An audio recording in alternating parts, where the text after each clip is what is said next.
Is the 25th of December a time to worship Christ?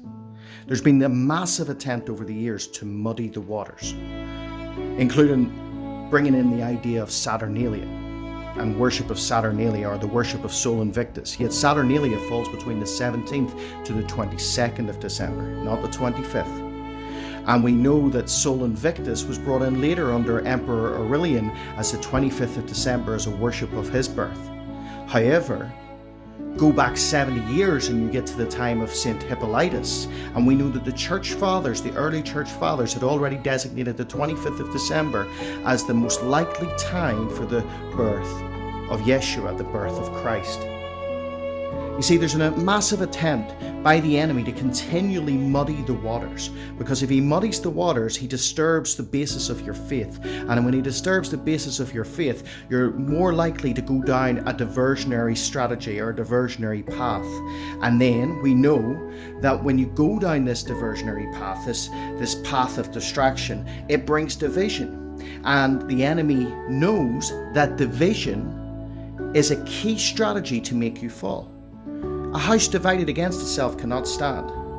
Let me point out that this is not a time to worship Sol Invictus. It is a time to worship Jesus.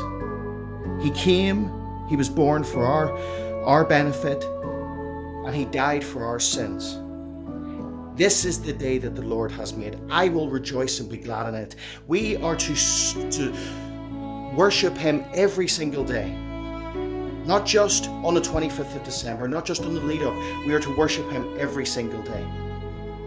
When we look at the Gospel of Luke, we know as well that Elizabeth was 6 months pregnant at the time of her meeting with Mary.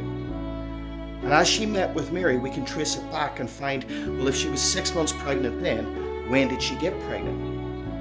And one of the things that we see is in the evidence of the Levitical priesthood. Because Zachariah, her husband, served in the priesthood of Abijah, the 8th priesthood, the 8th course of the priesthood. We also know that the first course through history served at the time of August, the first week of August. So you go forward 8 weeks and you get to the last week of September. Now we believe, and a lot of church fathers believe, through the Bible that Elizabeth conceived upon the end of his service in the temple, of Zachariah's service in the temple. That takes you forward 6 months, that brings you to March 25th. Then Mary conceives, and when Mary conceives, go forward 9 months, you get to December 25th. You see, there's a massive attempt to muddy these waters, to cause confusion. And I'm not dogmatic about when Jesus was born, because I believe every day is a day in which I should focus on worshipping him. But don't be deceived.